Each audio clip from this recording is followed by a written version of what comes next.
Welcome, everybody. I am Ruben, and you are listening to After the Master, a weekly podcast in which I talk to people, primarily from the international student community, who have recently earned a master's degree from globally leading programs and are now on the path to achieving their professional goals. My guests delve into their experiences and highlight their mistakes, learnings, and realizations, which I am sure will help you move closer to your career goals.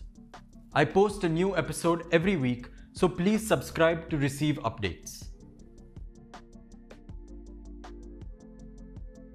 In today's episode, I speak with Vishal, who is one of the smartest people I know. He is very intelligent, very observant, and has had a very fulfilling career so far. He talks about some unique tricks that helped him bag a great job at Skanska, one of the world's largest construction and development companies, where he continues to work as a senior scheduler. He holds a Master of Science in Construction Engineering and Management from the University of Michigan, Ann Arbor. If you would like to listen to this episode, please see the description for a link to your favorite app and stay till the end to gain as much as possible. I would love to hear from you, so please connect with me through links provided in the description. Hi Vishal, how are you doing? I'm doing good, man. How are you? I'm doing fine. Thank you. Thank you so much for taking out the time to be on my show. So you've had a very fulfilling career so far. I know you since I think 2011. So it's been over 10 years since we've known each other. So I think this would be a very nice episode for everyone interested in getting into construction management or a related career. So, with that, Vishal, can you please just introduce yourself a little bit? Sure. Hi, everyone. I am Vishal Shah from Mumbai, India, and I currently live in Orlando, Florida. I did my civil engineering bachelor's in VIT along with Ruben, and did my master's in construction management from the University of Michigan, also along with Ruben. Uh, and since then, I have been working with Skanska USA Building, which is the buildings arm of Skanska Construction. It's a global construction firm out of Sweden. I've been working with them in the state of Florida since last 5.5 years as a Excellent. senior scheduler now uh, in uh, planning and scheduling department. So, did you join as a scheduler, or did you join as something else when you started? I I mean, you did. joined as So an intern, I suppose, right? that's right. That's right. So I joined as an intern, but that intern was also in scheduling department. And obviously from there on, I became a scheduler. About 4 years later, I got promoted to senior scheduler now. So yeah, it's been that career ever since. Excellent, excellent, perfect. All right, so Vishal, um, I know both of us, we went to the US straight after our masters. You took a probably an obvious or close to obvious decision for your majors. For me, it was not so obvious. I made a change. What was your what was your motivation when you were applying to master's programs in the US? So my motivation to understand it in terms of civil engineering. In India, you have a bachelor's in civil engineering and the master's outside of NICMAR in Pune, everyone just offers structural or geotech or environmental. There is no master's in construction management. You're expected to learn that trade on the fly. Uh, Whereas at the same time in US, they have had these courses on masters in construction management since 1950s, 60s. Michigan has this course since 1955. Um, so that was my motivation to learn how construction works. Once the design is complete, once the drawings are made, how do you actually build a building? Or how do you build a structure? How do you complete a project financially, in terms of schedule, in terms of quality, sustainability, and safety? Uh, you to learn that, I couldn't find a better course in India, so I turned my attention to courses in the United States, and I was lucky enough to be accepted into about 9, 10 good universities. So I had the pick of the litter. Um, And yeah, that's what my focus was on. So, and was there something that helped you during your application phase that helped you make your decision? Was it something about the program, or I mean, since you had so many options to choose from, so many of the top, I would say, programs to choose from, what is it that drew you to Michigan as compared to the others? So I my top choice was University of Texas, Austin. Unfortunately, that was the only reject that I got. After that, number two A and two B, let's say, were Illinois and Michigan. Uh, Both of them have a really strong civil engineering department and equally good construction management department. As I was researching through, once I had the admits of both of them in my hands, as I was researching through, I realized that uh, Illinois, the degree that I will get will be a master's in civil engineering with a specialization in construction management, whereas the degree of University of Michigan was master's in construction engineering and management. So it was a straight degree, and with that change in nomenclature also came the change in syllabus. I still had to take a couple of structure and geotech courses at Illinois, whereas Michigan was strictly focused on uh, construction management.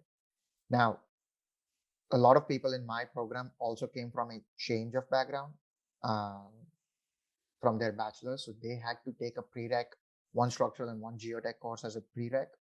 Uh, but because I had those courses in VIT, and most importantly, VIT was ABET accredited, the university accepted those courses as is, and I did not have to take any prerequisites. It was straight construction management all the way along.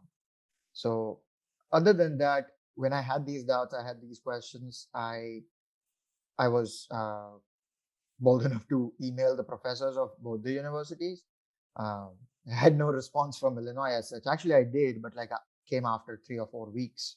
Whereas Michigan, the program head, replied to me in about 25 to 30 minutes. Oh, So that was itself, and as you will hear in future, my relationship with this person also grew towards my masters, throughout my masters. So that itself was indicating that how much student centric was. So hence the decision. And obviously, along with that, outside of the program, Michigan itself is a big brand name. yes, So something that we'll talk about in further is how brand name of a college is important when you definitely, approach uh, definitely. jobs in the United States.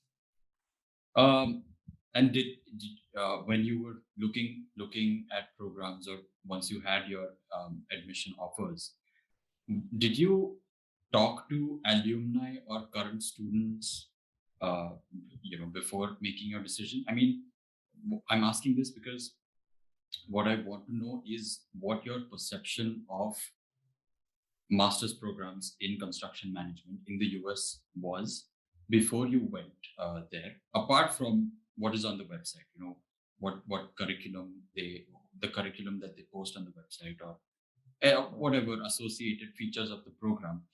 Did you try and make any extra efforts to get in touch with people before you went? Yes. So my this professor itself, who I'm talking about, Professor Vinay Kamat, he introduced me to a couple of students who are from India in his program who are already there. Mhm. So I had the chance to speak with them. He's like, you know what, you ask them whatever you want to, and they'll give you honest opinion, and they did.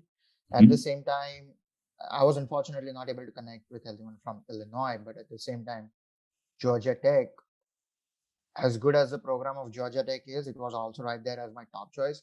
One of my seniors from VIT had to was in Georgia Tech, uh, just like how I went the year after, and he struggled in the sense that as good as Georgia Tech was, so you have to think of construction management in US as a two pronged approach. Civil engineers do it, architects do it. Both of them go through the same rigor in masters. Some schools put construction management as a part of civil engineering school. Some universities put that as a part of the architecture school.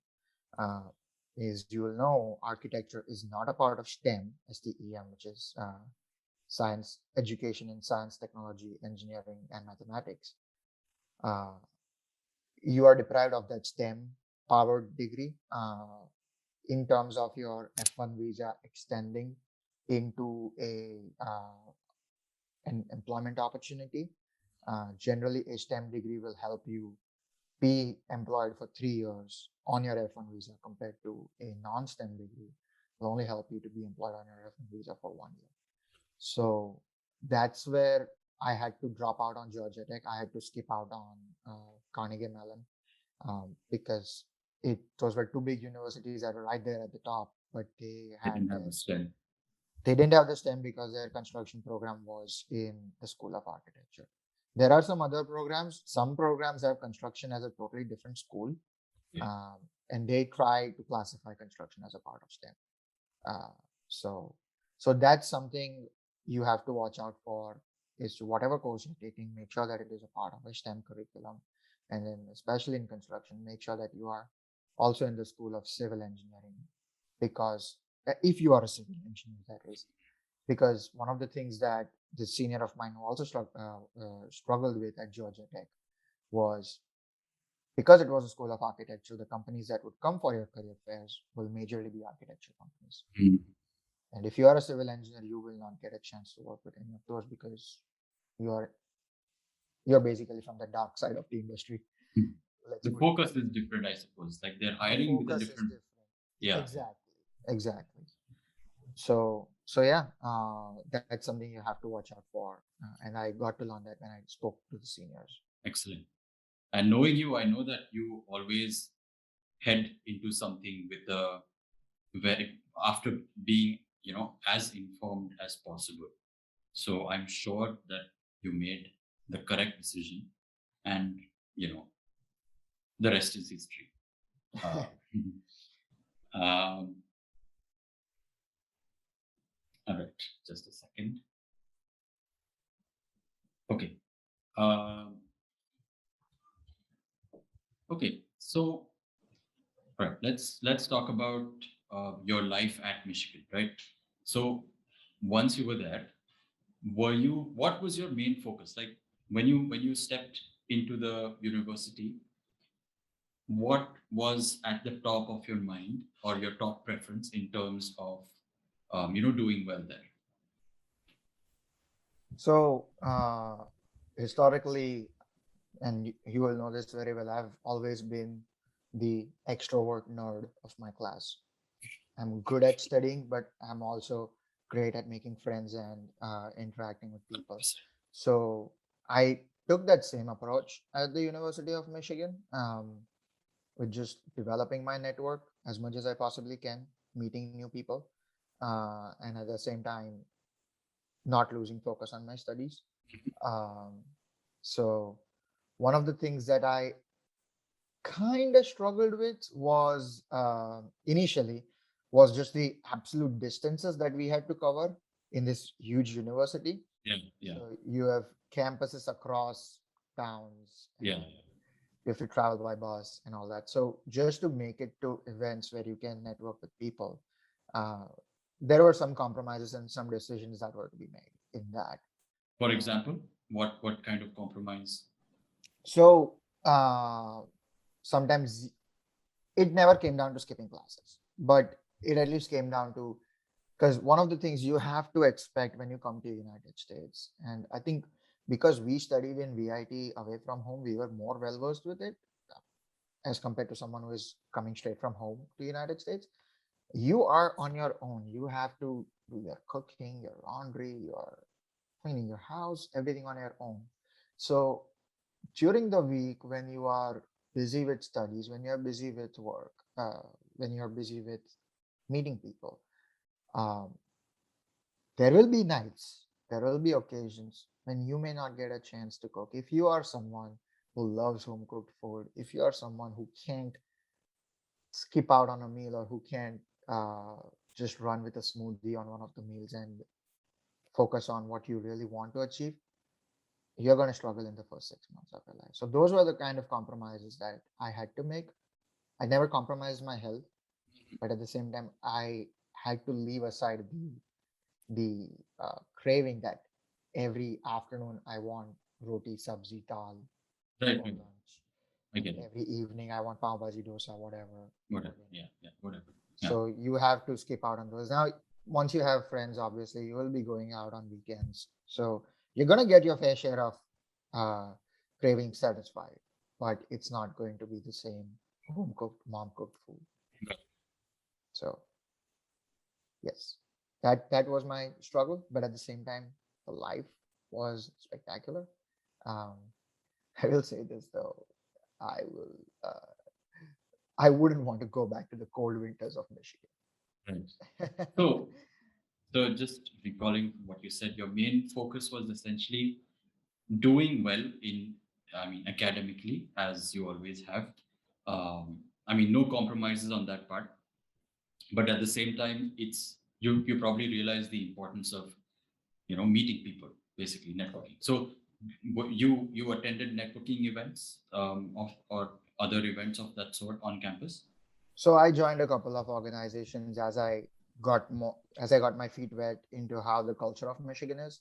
I joined. I was already a member of ASC back in Yes. VIT. Yes. So I joined ASC, American Society of Civil Engineers at Michigan. Mhm. That's where I got to meet quite a few fellow civil engineers from bachelors, from my own class and masters. So that was a good one to join, as well Uh, as just sorry to interrupt. Was like these people were from all across the world, if I'm not wrong? That's right. So oddly enough, that particular year of my class, the master's class, uh, the diversity was a little bit lacking. We had about 6 Indians, 6 people from China, and there was one from Iran and one from America.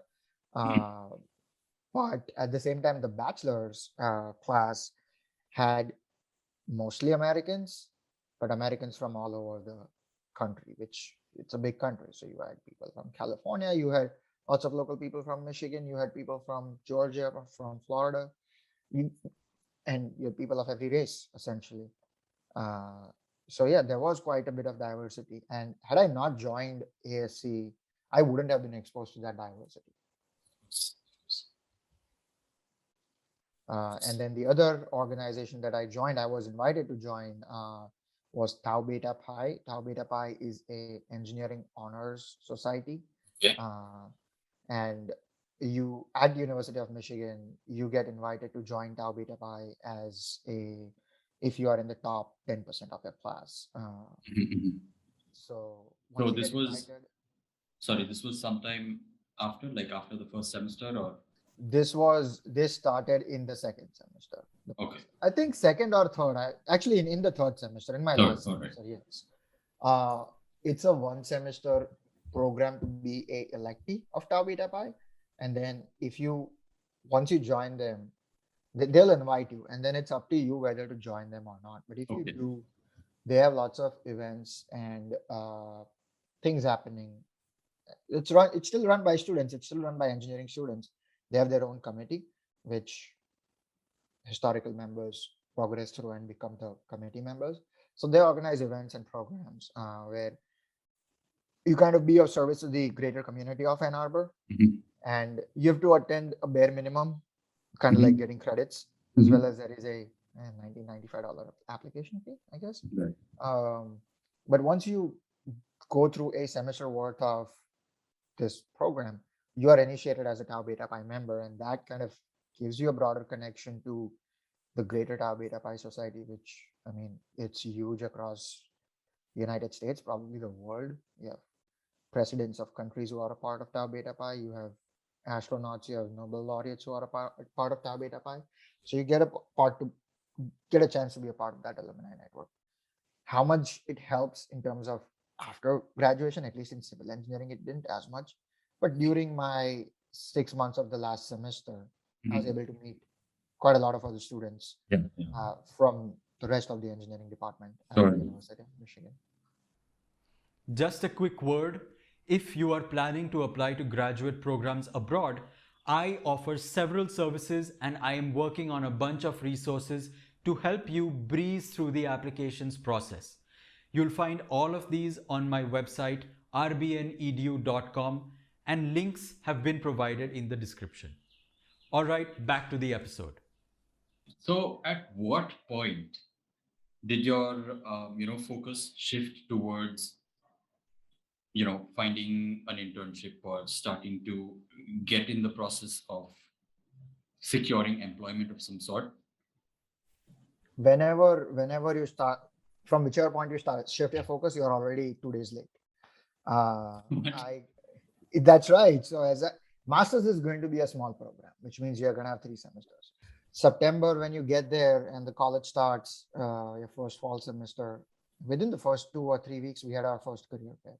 Oh, really? That's right. So the engineering Oh. career fair was the third week of the start of semester. And you coming from India, you are not well versed yet to the culture of to the US culture in general. Yes. So outside of your own skills, you don't know what else to talk about when you meet people in career fair. Yes. Which means you need to, or even if you want to talk about your own stuff, you might be talking about something that you did in India. They may not be relating to that, or you might have to use a lot of communication methodologies in order for them to understand what you're actually talking about. Starting to prepare for that pretty much the first day when you get there. Most of the bigger universities have a really robust career resource center, which can help you a lot in that. They Yeah. help you in tailor making your resumes, which are Yes. more fit for a US job market. They help you in how to go through your interviews. They help you in how to make your elevator pitches, which is basically that 2-minute introduction of what you're doing to Yes. someone who you meet in career fair. So starting to prepare that as soon as you get there, very important. No matter what, attend every single career fair of your program that you can. Even if you score your first internship in the very first career fair, there's going to be 2 or 3 more by the time summer comes and you start your internship. Make sure to attend those and meet as many companies as you can, drop as many resumes as you can, and most importantly, follow up. If you like companies, if you like someone who you talked at length with, Follow up with them. follow up with them, send them an And email. you were doing all of this at the time? I did not execute this well in my first career fair, but like I said, it was 3 weeks into college stuff. But you were there. You were present. You I were was present. ready. I was ready with my resume. My elevator pitch wasn't the best, and in terms of follow up, didn't really have much to follow up. But as I progressed through the first semester, I realized the importance of this. So semester 2, again, you have the same engineering career fair 3 weeks or 4 weeks into the semester. And about 5 weeks into the semester, American Society of Civil Engineers would organize a specific career fair just for civil engineers. Amazing. That's where you have to make the mark Yes. a lot, because And that's that is where your career fair. being a part of such an organization probably helps immensely. Yes, absolutely. And this is open to, again, this is open to the entire civil engineering department. It's Of course. organized by ASC, but it is open to the entire department. But since if you are a part of that organizing community, you are already in touch with some of these companies, trying to get them to University of Michigan, assign them tables, assign them their own setup, and that's, yeah, it does help. So so far you've mostly emphasized on the career fair part of it, right? Like attending career fairs, being present, preparing your materials, pitch, etc. Apart from career fairs, were you also applying to companies, applying to jobs by yourself, or like what was your approach like? No, absolutely. You have to apply, at least take the time out 5 to 6 hours every week to apply to different companies. Uh, just go to, like, if you like a company or research for construction companies, go to their career page, go to Indeed, go to Glassdoor, and then make sure you have a strong LinkedIn profile. And your career center will help you a lot in developing that. And then, yeah, apply on their websites where they have work for Skanska or work for Turner on the Mhm. jobs page. Mhm. Apply on that, grow your network. When you meet people in the career fair, aside from just sending them your resume, go to that company's website and again apply for a position, put their name, whoever you met in there. Right. That kind of gives weight to it. And then um, certain companies, they will also have their own information events at your university, and then they'll conduct some rounds of interviews. It may be outside of career fair, it may be during the career fair time. Like if their execs are coming specifically for the career fair, they will stay a day or two longer, and then Conduct have this interviews. conduct Yeah. interviews, have an information event of what the company actually does. Right. Be sure to attend those. Again, all these are organized in conjunction with your ASCs and other engineering societies. Right. Um, so they will. It's their responsibility that they'll be informing you via email or posting flyers on your department's walls all along that, hey, Hensel Phelps is coming on this date at this time, or Skanska is coming on this date at this time. Um, Again, and definitely attend those, meet the reps of that company, develop some network, and then they'll have some interviews the day after. Go to those interviews, and hopefully you can crack them. So, I mean, it sounds like you were doing pretty much, like you were following the textbook approach um, through this process. But was there something that you think, others were not doing, or you were doing it better than your colleagues or others around you? Doing it better, I wouldn't say better really, but at the equal level, because of my focus on studies and because of my active involvement in my classes, Right. I was able to develop a good relationship with all three of my professors. Um, Almost to a point where, so you have to think, these professors have been professors for good 10, 15, 20 years, some even 30, 40, 50 years. They have a huge network of alumni, students who are now very successful in their life. Yeah, absolutely. Worst case scenario, it is not recommended, or it is not, in some cases it may be frowned upon to ask your professor, hey, can you help me out with a job? But in some cases it may be a valid option to ask I your professor. I And would say in most cases it would be. I mean, the culture in North America, in the US, and Canada is pretty. They're pretty open. yeah, Professors, most often. I mean, I know a few professors who are a little dicey, but for the most part, I think they are very helpful. they are very Especially if you are able to develop a pretty good relationship with them, absolutely, right? absolutely, absolutely. And that's there, it did help me in terms of, so I was totally relying on my own and the career center to get my internships, as well as aside from what I'm doing. I had an internship with the city of Ann Arbor, which is, in Indian terms, it's the Ann Arbor municipality. Um, and everything was going fine. But somehow, due to some legal processes, because me being on F1 visa, they they had to take away my job offer very late in the game. But unfortunately, they were not able to get my offer back. And I had uh, this was late in the game, so all the other bigger companies already had their internship positions for the summer filled out.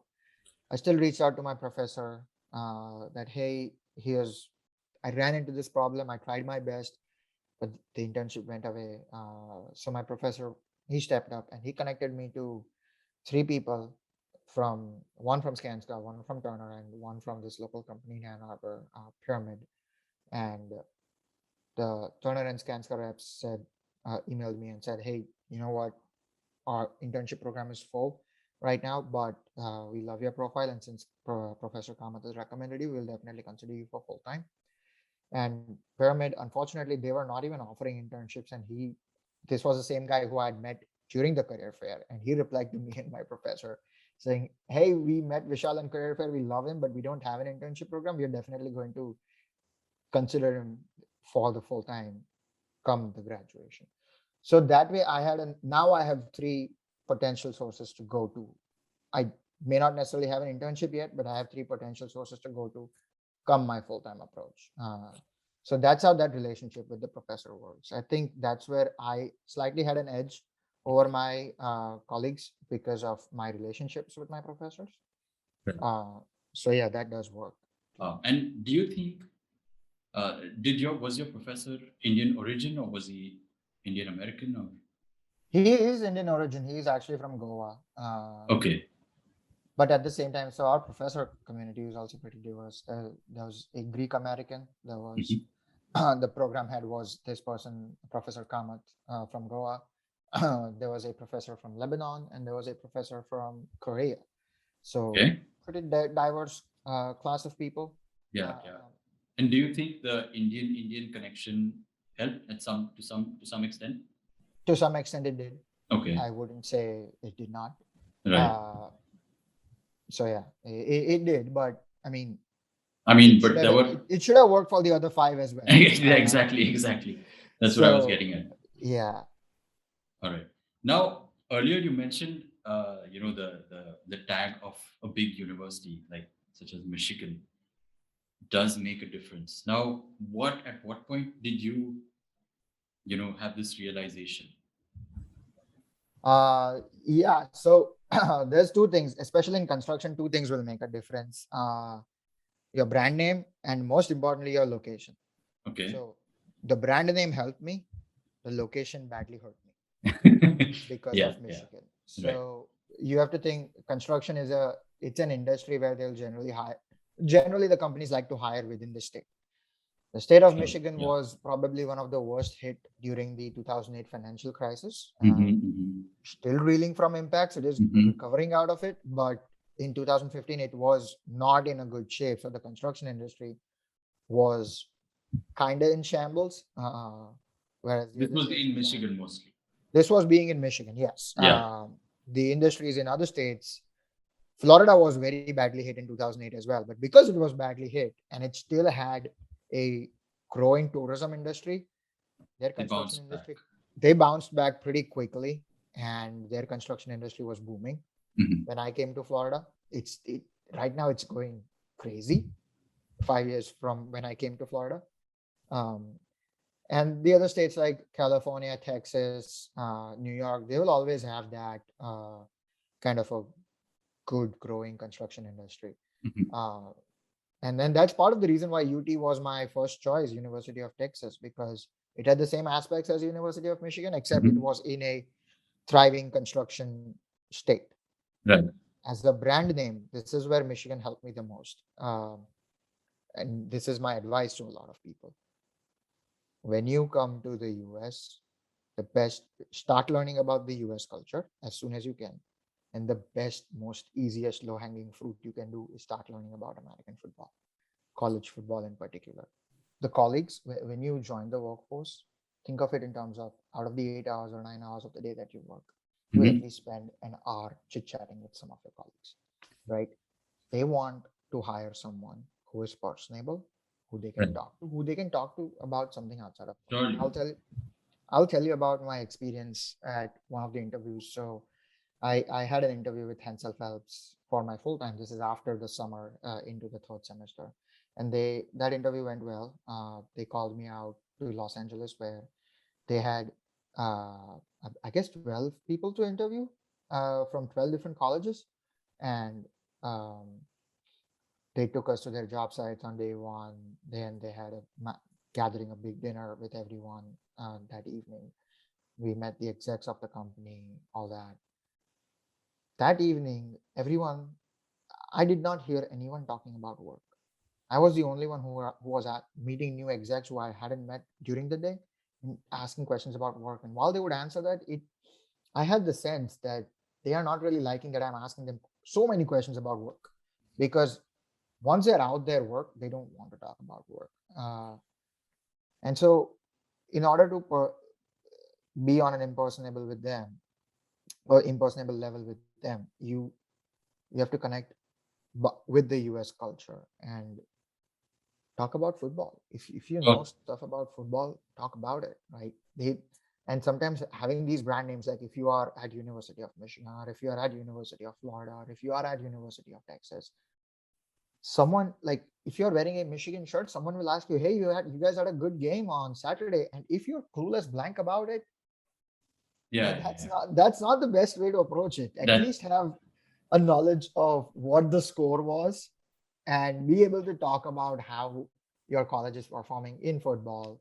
If your college is a good basketball program, not as much as football, but basketball is still a way to talk with them. yeah, So those are your lowest hanging fruits. Aside from that, learn about what kind of uh, what kind of alcohol they like to consume. Even if you don't consume alcohol, learn about the types of alcohol. They like to talk about their alcohol. I'm talking more specifically in the construction industry because it's not as politically correct probably. Yeah, I as other remember industries are. my roommate George. He was also he was, I think, He was in my program he was actually. in your He was in program. Yeah, structural engineering, he but was in structural engineering, correct? And I yeah, remember he was a big whiskey. I would say fan. I mean, he had a pretty diverse whiskey collection. So what you're saying makes a lot of sense in retrospect. I wouldn't have probably observed that. I mean, yeah, okay, to some extent, yes. I had a professor who was from Spain, and of course, she would often take the lab to a bar, but probably what you're saying makes a lot of sense now in retrospect. yes. And one of my courses that I had, this is again a good recommendation for everyone who is doing construction management. You will have an elective course in your program, hopefully.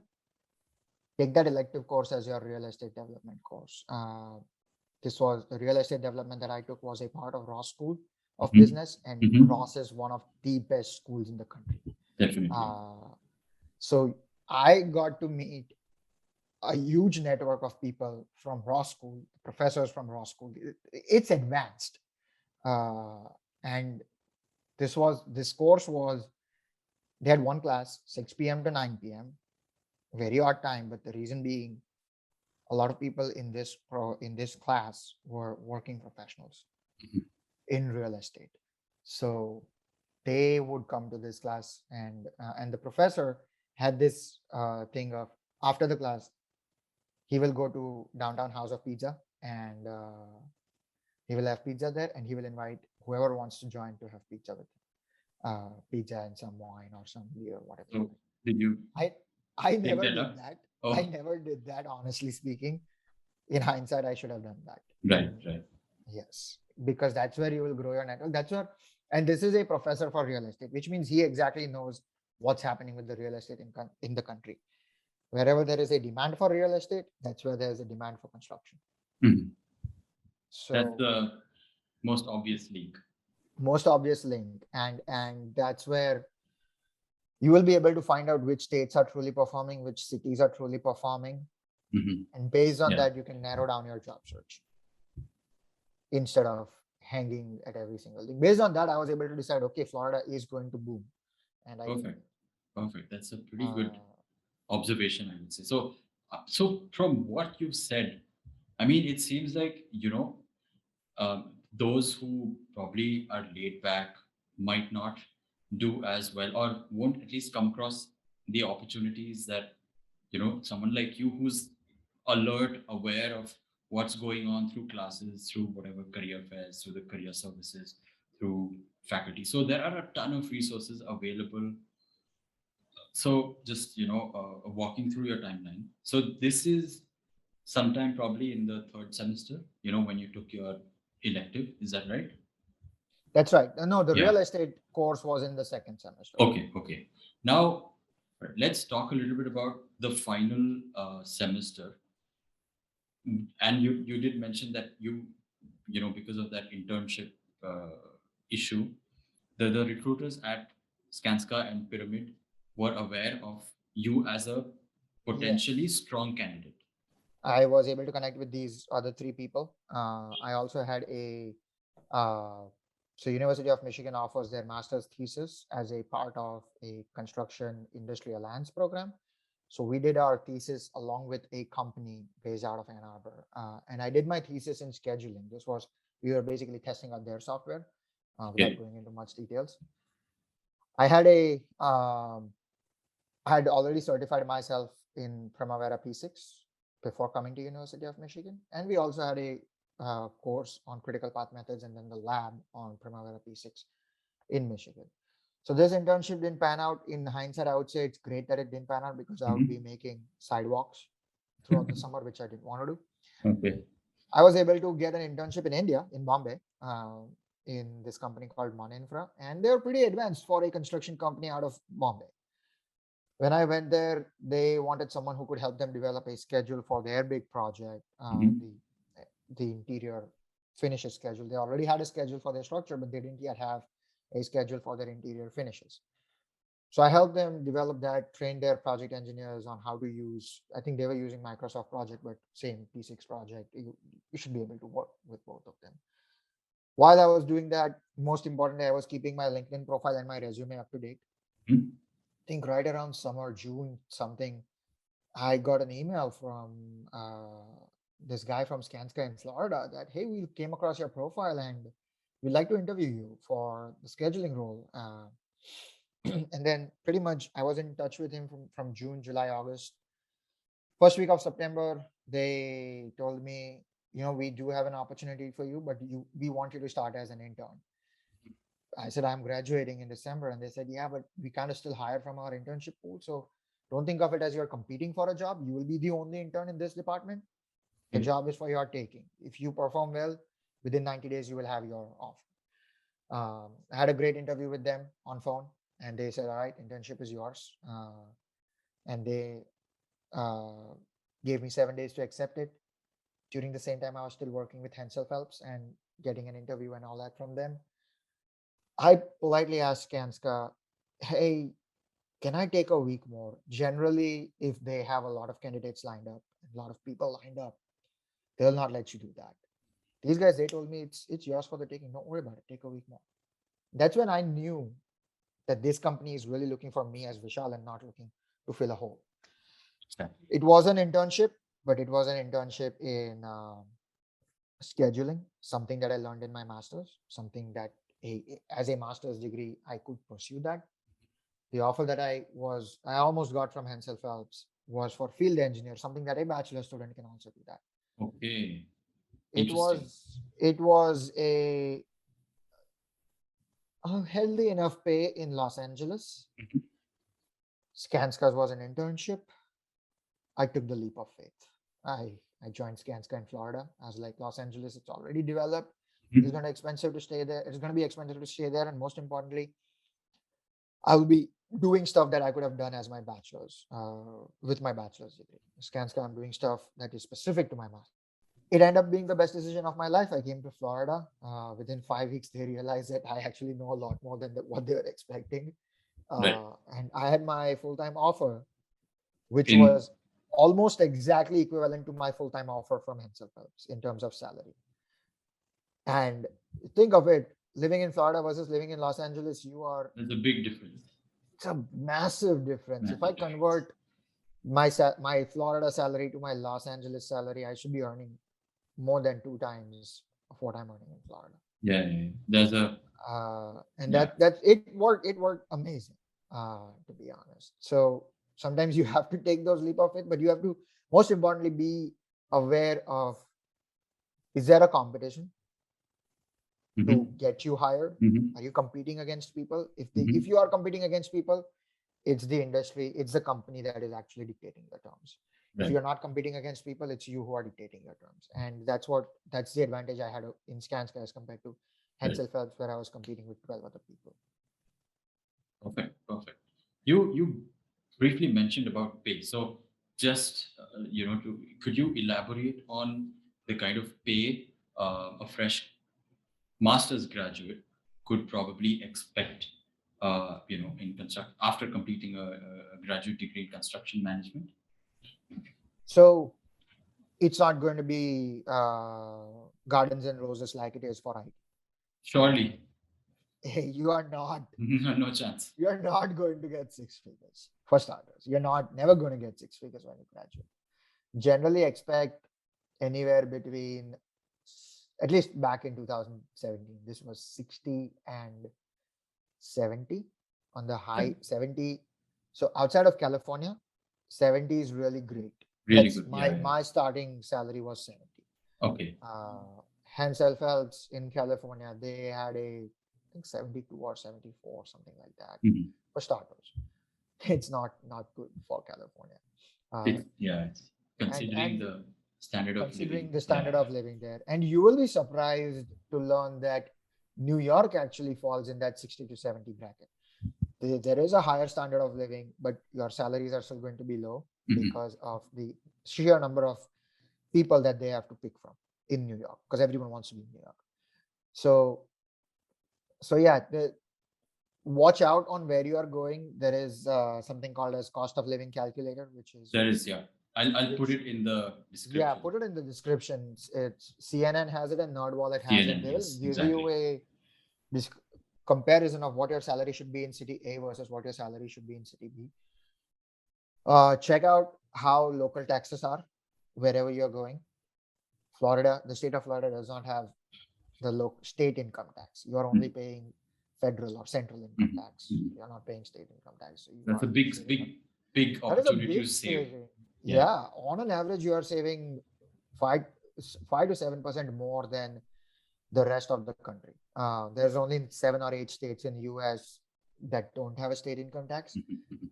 Of those 7 or 8 states, only Washington, Texas, and Florida are truly flourishing Mhm. states. Mhm. Washington has its own problems where, because of Amazon and Microsoft being there, they have super high sales tax on whatever you buy. Right. That leaves Florida and Texas, you know. So watch out Right. for that.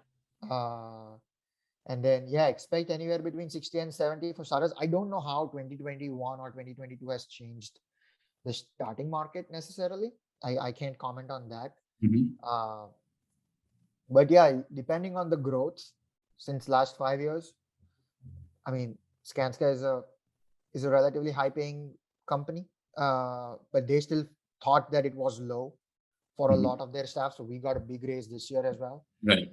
And we do get, at least we get 8 to 10% bonus every year.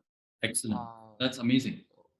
so That's a based pretty on good bonus, right? that is a really good bonus. Yeah. And based on that, I think within 5 years, if you add my bonus to it, now I am at a six-figure mark already. I'm way beyond a six-figure mark. Amazing. So Congratulations. thank you. So you will have growth in Yeah. construction. Yeah. Yeah. And you are going to have that growth throughout your career because construction is an industry of experience. You are not Right. going to stagnate yourselves. In IT, you may start with six figures. In computer science, you may start with six figures, but your growth will be relatively slow because there will be a lot of competition. And most importantly, it's the industry of the new, the trendy I think workforce. I think real estate and construction has always been one of the one of the top industries to be in. Of course, IT is new, but construction probably throughout Right. the 1900s, early 2000s, probably early 2000s is when the IT came. But unless there is an apocalypse or unless the environmentalists take over, construction will always be Always growing be a there. pretty good industry to be in. Absolutely. And you have to think of the demand of construction right now. So US went through the construction phase that they went through in 50s, 60s, and 70s. All that infrastructure is aging, deteriorating right now. And Okay. that's the reason of Biden's 1.2, $1.3 trillion infrastructure bill. Okay. And yeah, that's why construction is absolutely booming. We are short of people right now in Skanska. We are hiring left, right, and center. Wow. So yeah, it's a great industry to be in. You're going to have growth throughout your career. You're never going to slow down. So being mindful of your salaries, definitely use this cost of living calculator to your advantage. I did that. So once I got my offer from Skanska after my internship, it was $70,000 to live in Florida, right? I used the cost of living calculator, converted it to a San Francisco salary. right? That's where your IT industry is. Now, right around this time, I wouldn't name any names, but a friend of mine, this person is my mom's best friend's son, who is my age, graduated with me. And he's also really good friends. In his undergrad, he was with a lot of my friends from high school back in Bombay. Mhm. This guy got a job offer in electronic arts in EA Sports, Mhm. a video game company, and he had like $136,000 or something, almost twice as mine, right? In San Francisco, in Redwood City, one of the most expensive Okay. areas to live in. Yeah, yeah, yeah. So everyone's telling me, man, he got such a huge offer. That's so awesome. Great. And then I converted my salary into San Francisco, and I should be earning, based on my $70,000, I should be earning $154,000 in San Francisco if I want to maintain that same standard of living in SF. Yeah. That's how expensive those Yep. areas of the country are going to be. That's when I realized my offer is pretty substantial, because all of my other construction friends who I'm talking with, no matter which part of the country they are in, they are seeing the same 60 to 70 as a range, and 70 being on the higher side. And that's when I realized that my $74,000 offer from Hensel Phelps was probably going to be absolute garbage compared to the $70,000 that I'm Yeah. getting in Florida. So you have to be very mindful of where you are moving to and how your salary is based on that place where you are living. I You are think going to people, be there. that's you're very true, you're very right. And I think I also mentioned this in another episode. People are being mindful of this. Now I think more applicants are aware of the cost of living in different parts of the US. And as a higher education consultant, I always place location as one of the most important factors. And as you mentioned earlier, it is often beneficial for companies to hire from within the state or from a close by city or whatever, right? So this does make a difference. And just to elaborate on that, the hiring from state comes with the fact. So most of the universities in US are funded by the state, right? You know, Most, yeah, public universities are funded most by of the the state. public university is funded by the state, Exactly. right? So when a company is doing government contracts, you have to think in terms of the states in United States have more power than the states in India. In India, the central government has a Mhm. lot more power. In United States, the states have a lot more power, Mhm. which means a lot of the infrastructure projects are run by the state government. When the company is trying to win work for these infrastructure projects for the state, they obviously, as a part of the presentation, when you're winning work in construction, you have to present your default team of what you're going to put approximately, and you have to give their resumes. The state would absolutely love to see people who are from their own state funded university. In some cases, that may even become a restriction that Probably, yeah. if you are bringing in a new hire for this project, that has to be from a state university. New York had that restriction, and that's part of the reason why. So, one of my best friends, our best friend actually, And Henel, he worked at ACOM, and he was trying his hard level best to get me into ACOM in New York, but he couldn't because I was not from New York. Uh, so yeah, you have to pick the state, and thankfully I was able to move out of Michigan into Florida. That way, in hindsight, University of Florida, from a ranking standpoint, it's like day and night of a difference in terms of Michigan and University of Florida. There were lots of people in University of Florida coming in my batch who landed great offers. We're not really the brightest of the class, whereas because of the location advantage. because of the location advantage. Very Whereas true, in very Michigan, true. we had that struggle. So All right, so moving to the final part of this episode, which is more or less about advice. Is there one piece of advice that, apart from what you've already mentioned, is there something that stands out as a piece of advice that you wish you had known? I mentioned about learning about US culture. I was Definitely. very late in the game for that. Okay. Very late in the game for my own sake, but very Mhm. early in the game compared to my colleagues. Okay. So yeah, Compared learning about to the your my international colleagues. my international Yeah, colleagues in yeah. my class. I learned football. I learned about football pretty much right after I graduated. Mhm. The first season, the 2017 season, was where I learned the most.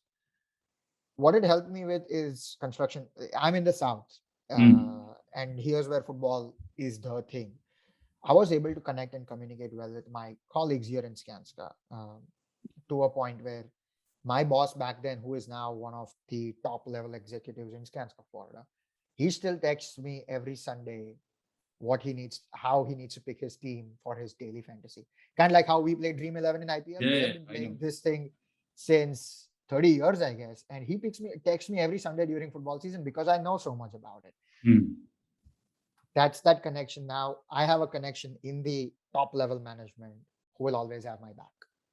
That exemplifies how much just a little bit of effort of getting to know the culture or Yes, something about the culture, whether it is sports, whether it is food and drink, or whatever it is. absolutely. I mean, there are many ways to connect with people, and And you will not be surprised when you start connecting with people about US culture.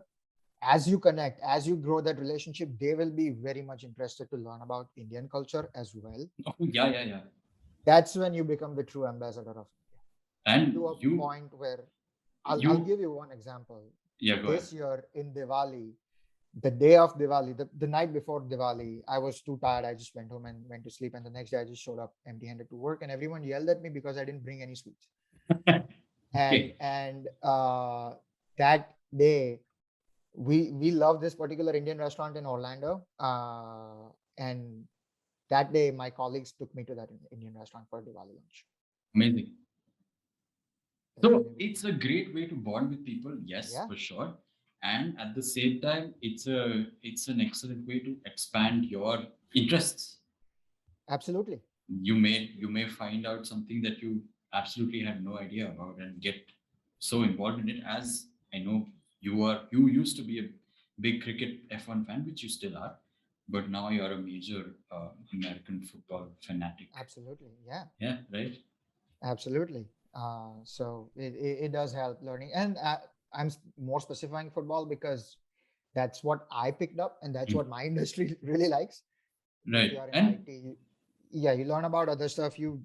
Uh, there are lots of interests about US culture that you can learn. It's not as like the perception of Indians about US is it's not a culturally diverse country. It is. I'll it tell is, you, it it is, is a very culturally diverse it country. is because it has probably It has people its own from culture. They have made their own nation, you know? yeah, and they have people from all over the world, more than probably any other country in the world. Absolutely. So, and I remember talking to you about this, whether that is a quite a male centric approach, but you It's mentioned that it not. isn't, right?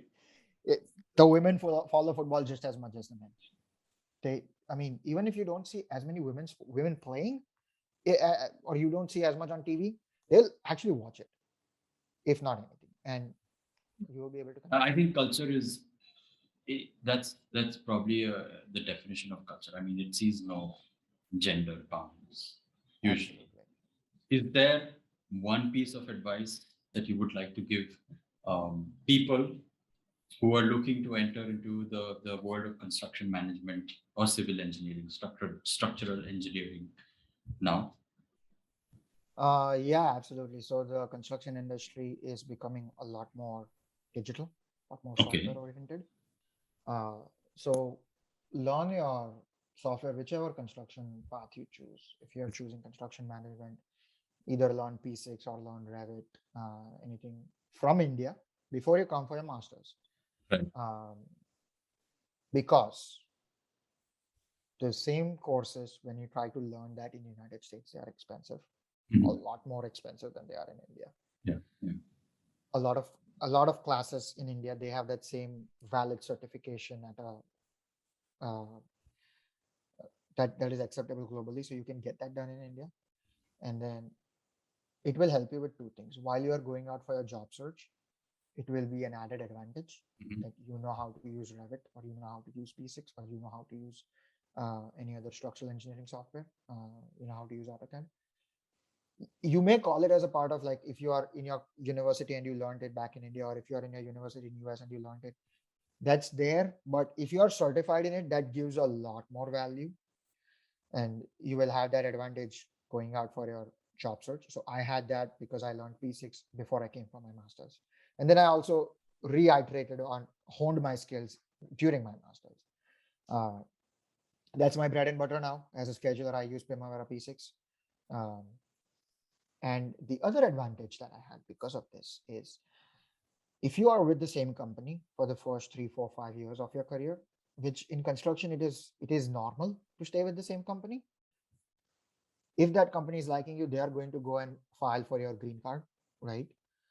The process of green card requires the company to justify why they hired you when they hired you, which means they need to justify your skill set that you had before you got hired, or the day of you got hired, not all the skill set that you picked during the last 4 or 5 years of your career, right? They cannot use that as a justification. So they need to justify everything you had before that.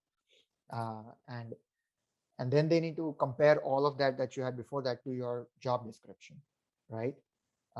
So that's how that, it's a very complicated process, to be honest. And having those certifications from before, they help out a lot in terms of the legality in getting your green card. That's something that I learned this year. I did not know that. I always thought that certification in P6 just helped me in getting hired, but more importantly, it is helping me a lot in my green card application, which is going on right now. And I think your realization that you had this year about the legal processes that come into play, maybe 1 or 2 or 3 years or 4 years after you finish, after you graduate, finish your masters, it is important to have some kind of knowledge about these processes, depending on the country. This is what someone else also mentioned, and that is a great point. Basically, emphasizing on a particular skill, in your case, a software that is very relevant in the industry, emphasizing not just having that as a skill, but um, you know, uh, making that shine in your profile. That is a very important. Uh, yeah. Oh, and not to mention, so the US, the work industry in US, they value certifications a lot. Doesn't matter how Mhm. skilled you are, And if you have a certifications, that immediately bumps up your level. and I think you have been in the process of um, getting yourself certified or licensed for something. Is that right? Yeah, so I actually, this is this new concept, CM Lean. It's kind of Okay. like, you might have heard of Lean Six Sigma certification Yes. Yes. for manufacturing. That same concept, only for lean in construction management. Mhm, mhm, mhm. I got my certification of that this year. Mm. Obviously, the construction industry in US is, I would say, at least 20 years more advanced than India is.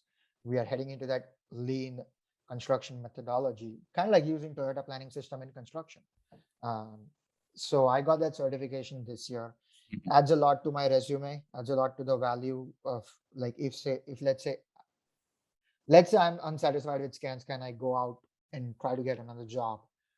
This will help a lot in that, having Mhm, certified in lean.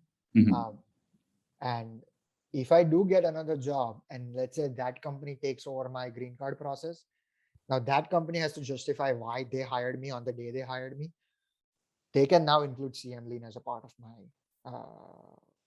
my resume, as a part of my portfolio. Skanska cannot, because they hired me long before Right. I got that. Not that I'm going to go to another country. I love my job here at Skanska. I love the company. I love my team. Uh, so obviously, I am not going to be able to use the CM Lean as an advantage in my uh, uh, green card process. Yeah. Yeah.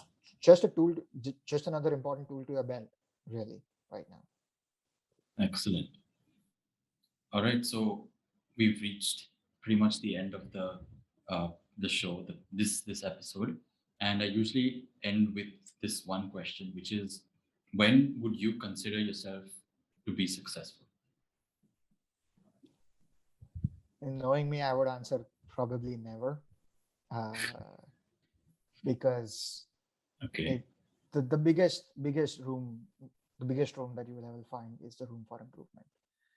You, like, I always strive to learn from my mistakes and keep on growing from that. And as I learn through it, it success, like, chase excellence, success will follow. We we have been coached with that since Three last Idiots dialogue. It 30 works. years. It It works. works. It works. So for me, my thought process is that I'll always keep on striving. I'll always keep on working hard, no matter how the success is. But I guess, to paraphrase you, when will you consider yourself fulfilled? I would say, in construction, you always appreciate what you build. It's not like you build an app or a software and then it's gone. Hundreds of thousands of people are using it. You're building projects. I completed my first hospital after 4 years, and yesterday I was visiting it for some other purposes. When I looked at the completed structure, I felt I was successful. That's that feeling of the feeling of warmth, the feeling of pride, Fulfillment. the feeling of fulfillment, that you completed that. You completed a hospital that is serving, or we completed that. I think we completed bigger phases of that hospital right in March of 2020. Mhm. And then the rest of the work was still ongoing throughout COVID. But yeah, we could say that when we completed that hospital, we had 200 plus more patient beds to serve the city of Fort Myers, where I was before. So that feeling of completing your projects is the biggest feeling of fulfillment. That's what I would say. Awesome. Successful. That was pretty insightful. I think. I mean, even though I've known you since so long, I think some of the things that you mentioned are quite new to me as well. I've never heard you talk about some of these things before, and I'm sure when I talk to Henel, he'll also give some really good inputs from a very different perspective, because he was in New York, and I think he's seen the hustle bustle of New York City. So I'm sure I'll get a lot of good stuff from him too. No, I'm looking forward to the episode of you and Henel as well. I will let you know. I'll put it out. I think it'll be at least a couple of months from now, but I'll definitely put it out there. So again, thank you so much for taking out the time. This was a great session, and good luck with your career. And good luck with getting the podcast series started. It's great that you're doing this for the greater community in India, of the new generation that's graduating and looking to get further education. So I really appreciate you doing that. All right, awesome. Thank you. Thank you. Go Blue. Go Blue. All right, his experiences made quite the story. The way he has been able to connect with people through American football is truly amazing. I have added a link to his LinkedIn profile in the description, so please use that to connect with him. I hope you enjoyed this episode and found it helpful. If you did, please share this within your network and please subscribe to stay tuned. Thank you.